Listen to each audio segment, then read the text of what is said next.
nomor 26, perhatikan gambar. Jika luas daerah yang diarsir 45 cm kuadrat, luas daerah yang tidak diarsir adalah. Nah, di sini gambar ini kita akan cari luas daerah yang tidak diarsir, yaitu segitiga ABE. Langkahnya adalah di sini sudah diketahui ya luas daerah yang diarsir, berarti yang berwarna biru ini adalah 45. Nah, 45 ini sebenarnya didapatkan dari 45 sama dengan luas segitiga ABD, ya, terus ditambah luas segitiga ABC,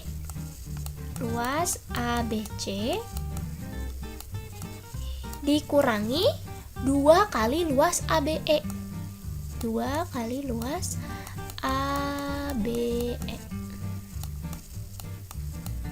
Nah, ini kenapa ABE-nya dikali 2? Karena di sini lihat luas segitiga ABD kan di dalamnya terdapat segitiga ABE. Berarti 1. Kemudian segitiga ABC pun di dalam segitiga tersebut ada segitiga ABE juga. Berarti ketika ditambahkan ada 2 kali luas ABE di dalam situ. Berarti ada 2 kali luas ABE.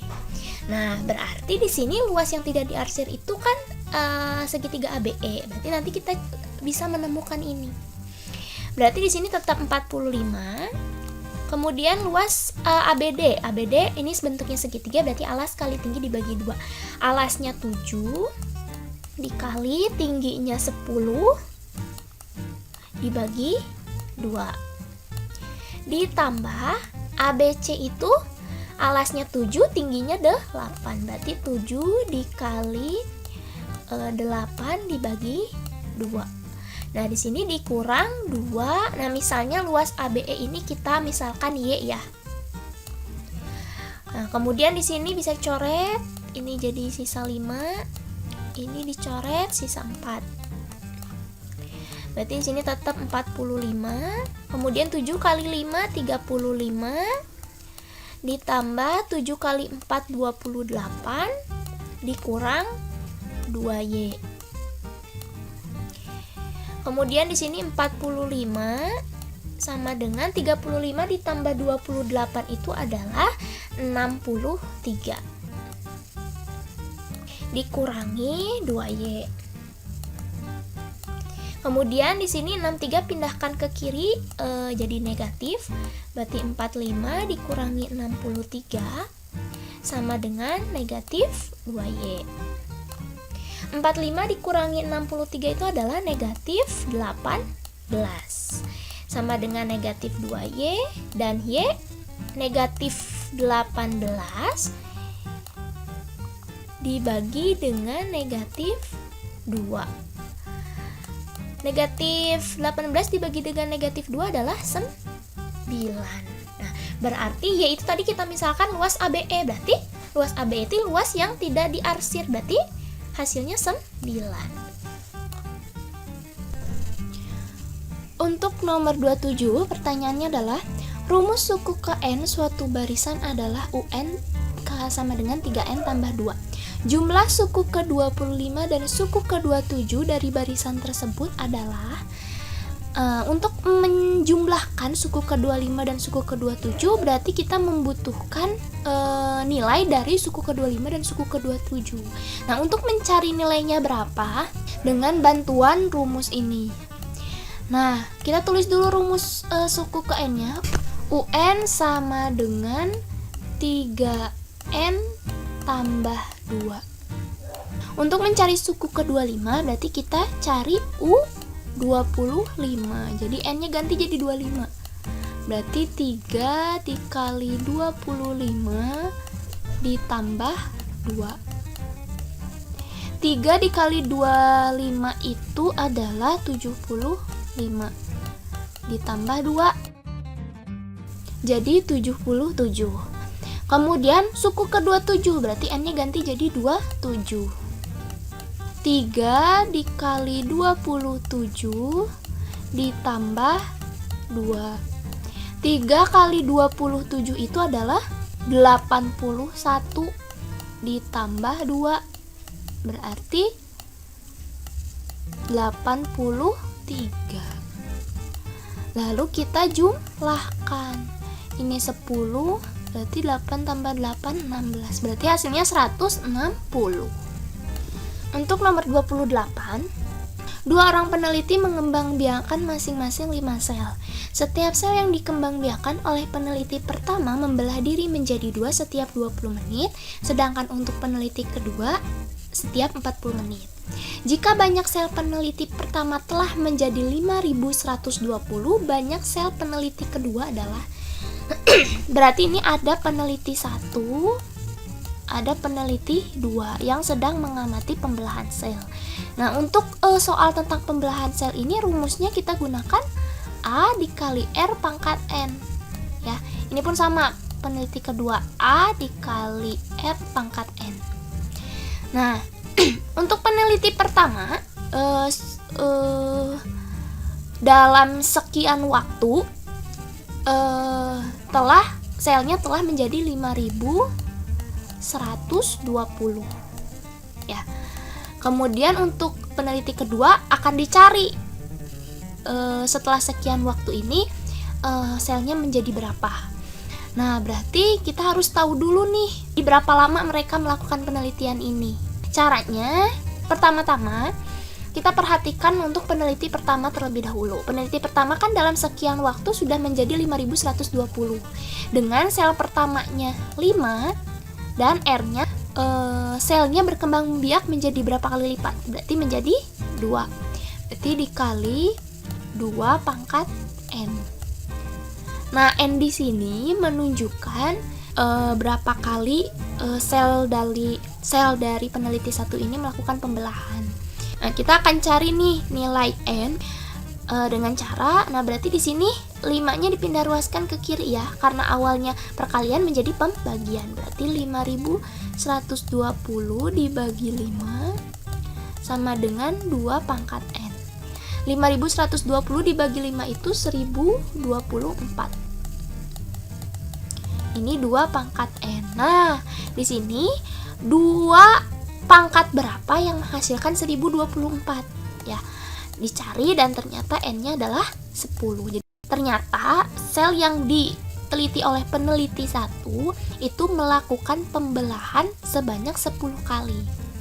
Untuk mencari N itu adalah waktu yang dibutuhkan para peneliti ini untuk meneliti sel, kita misalkan T, dibagi dengan sel tersebut membelah diri setiap berapa menit sekali. Kita misalkan A. Nah, dari sini dari peneliti pertama kita mendapat nilai N sama dengan 10. Untuk berapa lama para peneliti ini melakukan penelitian, kita akan cari nilainya berapa. Untuk peneliti 1 itu selnya membelah setiap 20 menit sekali, berarti per 20. Berarti T adalah 10 dikali 20, berarti 200 menit. Nah, berarti peneliti 1 sama peneliti 2 itu melakukan penelitian ini selama 200 menit. Nah, sekarang ke peneliti yang kedua yang akan kita cari berapa banyak sel yang dilakukan oleh peneliti kedua ini. A-nya tetap sama ya, 5. R-nya adalah sama menjadi 2 kali lipat, dan N-nya, nah ini kita cari terlebih dahulu. N itu kan tadi berapa lama para peneliti tersebut melakukan penelitian dibagi dengan selnya berapa menit sekali melakukan pembelahan ya. Berarti di sini T-nya kan tadi 200 ya. Dibagi, nah untuk peneliti kedua selnya membelah setiap 40 menit sekali.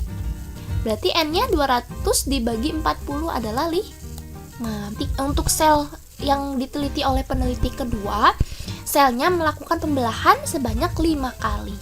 Berarti 5 dikali 2 pangkat 5 itu adalah 32. 32 dikali 5 adalah 160. Nah, berarti banyak sel peneliti kedua ada 160.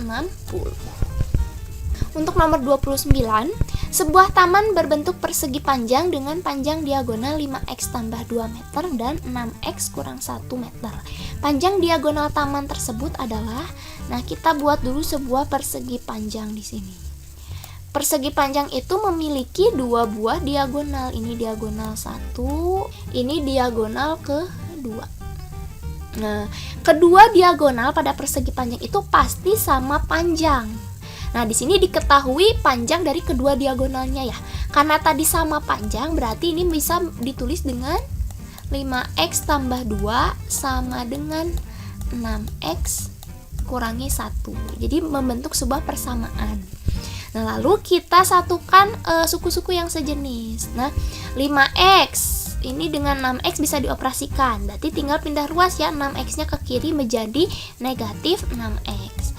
Kemudian ini konstanta yang di sini tetap negatif 1. Nah, 2 ini pindahkan ke kanan, berarti jadi negatif. 5x dikurangi 6x adalah negatif x.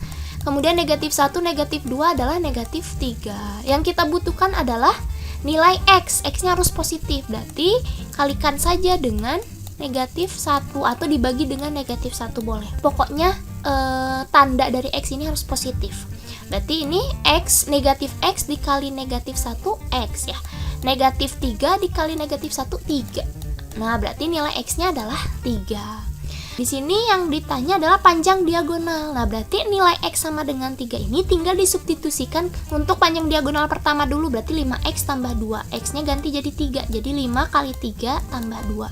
5 kali 3 adalah 15 tambah 2, 17.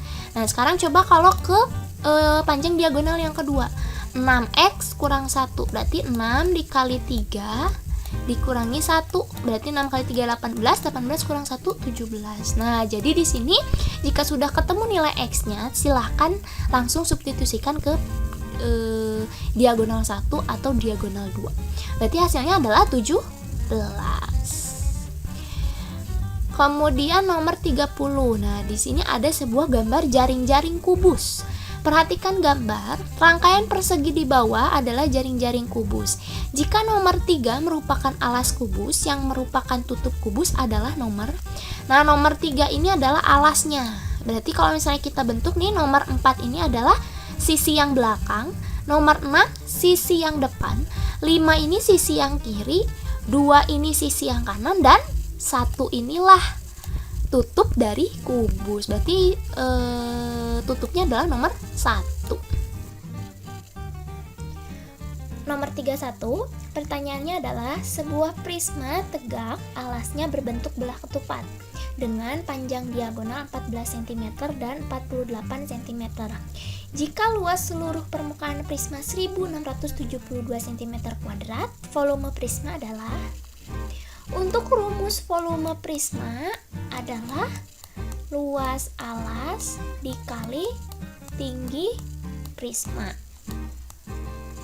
Untuk luas alasnya, berarti karena alasnya berbentuk belah ketupat, berarti nanti luas belah ketupat. Luas belah ketupat itu diagonal 1 kali diagonal 2 dibagi 2. Untuk ukuran-ukuran diagonalnya sudah ada dalam soal.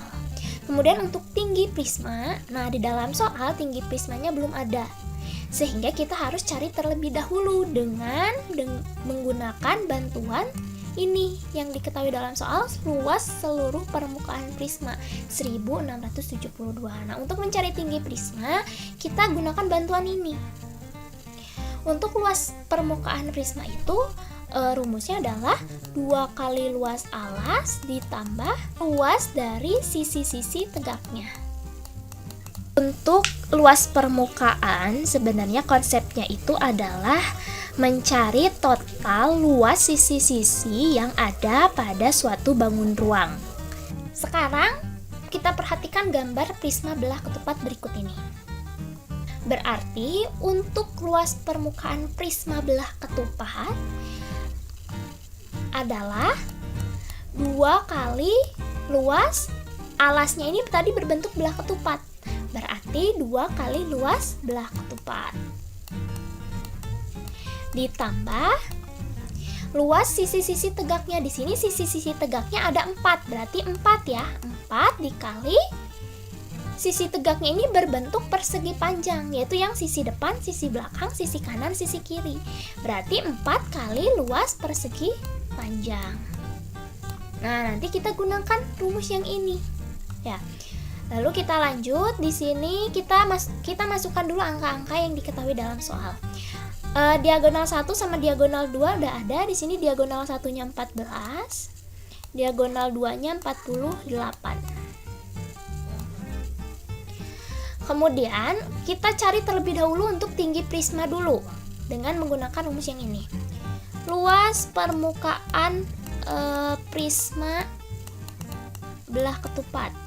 Berarti tadi 2 kali luas belah ketupat ditambah 4 kali luas persegi panjang. 2 kali tadi luas belah ketupat itu rumusnya diagonal 1 kali diagonal 2 dibagi 2. Berarti 14 dikali 48 dibagi 2. Ditambah 4 kali luas persegi panjang. Persegi panjang itu rumusnya panjang kali lebar. Di sini panjangnya adalah yang S ini, di mana panjang dari persegi panjang ini merupakan sisi dari belah ketupat. Kemudian lebarnya ini adalah tinggi dari prisma. Panjangnya tadi sisi dari belah ketupat. Nah, sisi dari belah ketupat belum diketahui. Kemudian untuk lebar persegi panjang itu tinggi prisma ini pun belum ada.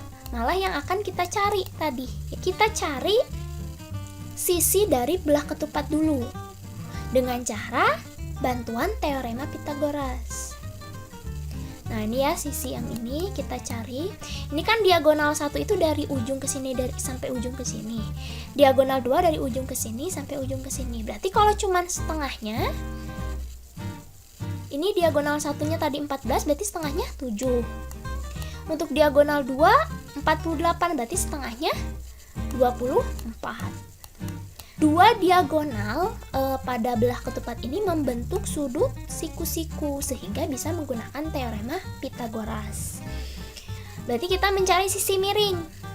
Berarti S sama dengan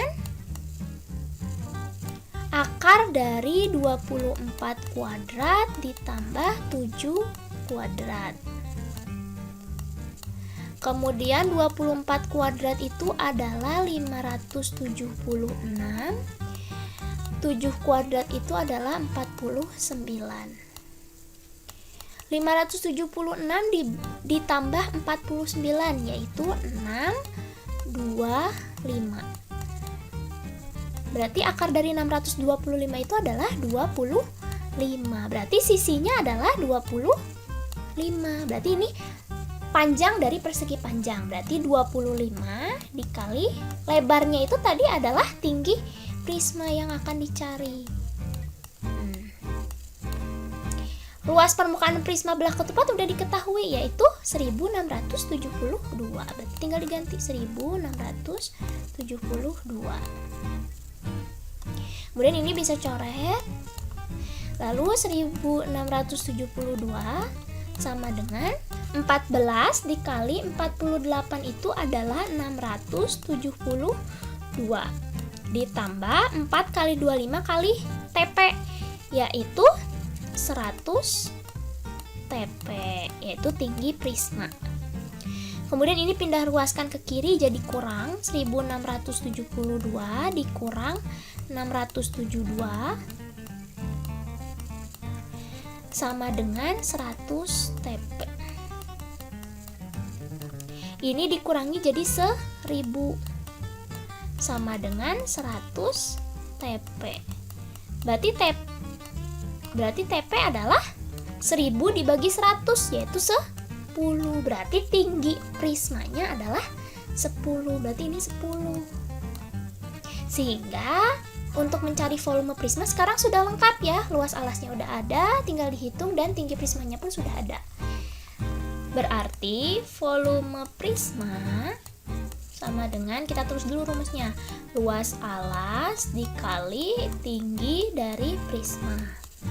Tadi alasnya berbentuk belah ketupat, berarti luas belah ketupat diagonal 1 kali diagonal 2 dibagi 2. Berarti 14 dikali 48 dibagi 2 dikali tinggi prisma tadi setelah dicari adalah 10. Berarti di sini bisa coret ya. Ini jadi 24. Lalu 24 kali 14 dikali 10 hasilnya 3360 cm kubik. Berarti jawabannya yang ini. Untuk nomor 32, perhatikan gambar. Pada gambar tersebut panjang QR adalah, berarti ini ya yang dicari. Soal ini merupakan materi tentang kesebangunan pada segitiga siku-siku. Sebelum kita hitung panjang QR-nya berapa, di sini Ibu akan memberikan penjelasan sedikit tentang kesebangunan segitiga siku-siku. Untuk mencari panjang RS adalah akar dari SP dikali SQ. Untuk mencari PR, akar dari PS kali PQ. Untuk mencari QR adalah akar dari QS kali QP. Berdasarkan penjelasan tadi, berarti untuk mencari QR adalah berarti yang ini akar dari QS dikali QP. Jadi sama dengan akar QS-nya itu adalah 8 dikali QP-nya 8 tambah 4 yaitu 12. Sama dengan akar 8 kali 12 itu adalah 96. Nah, ini kita sederhanakan. Akar 16 dikali akar 6. Akar 16 itu adalah 4, berarti 4 akar 6 hasilnya. Berarti yang mana jawabannya? Yang ini.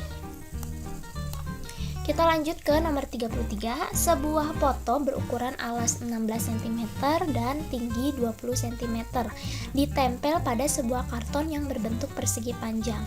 Jika foto dan karton sebangun dan lebar karton sebelah kiri kanan atas 2 cm, maka luas karton yang tidak tertutup foto adalah. Nah, kita gambarkan terlebih dahulu kartonnya. Kemudian di dalam karton disimpan sebuah foto. Nah, ini fotonya. Fotonya ini alasnya 16, berarti di sini 16. Tingginya adalah 20. Kemudian karton sebelah kiri, berarti ini sebelah kanan dan atas. Ini ada sisa 2 cm. Nah, berarti untuk mencari luas karton yang tidak tertutup, berarti yang ini, kita akan cari dengan cara mengurangkan luas karton dengan luas foto. Nah, luas foto ukuran-ukurannya sudah ada 16 sama 20, sedangkan karton ukuran-ukurannya belum ada nih. Nah, kita harus cari dulu. Nah, untuk panjangnya nih tinggal 16 ditambah 2 tambah 2 yaitu 20. Nah, untuk lebarnya di sini 20, yang atas ditambah 2. Nah, yang bawah ini kita belum tahu kan berapa. Nah, sehingga untuk menyelesaikan masalah seperti ini kita gunakan kesebangunan.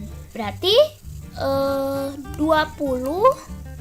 per, berarti ini 20 per ini yang dicari misalnya X sama dengan 16 per ini, berarti 20. Lalu kalikan silang. Berarti 16x sama dengan 20 kali 20 itu adalah 400. X sama dengan 25. Ini ukuran lebarnya 25. Sehingga untuk mencari luas karton yang tidak tertutup adalah luas karton dikurangi luas foto. Luas karton berarti 20 kali 25. Dikurang luas foto berarti 16 kali 20. 20 kali 25 itu adalah 500 dikurangi 16 kali 16 kali 20 itu adalah 320. Berarti luas karton yang tidak tertutup foto adalah 180 cm². Berarti jawabannya yang ini.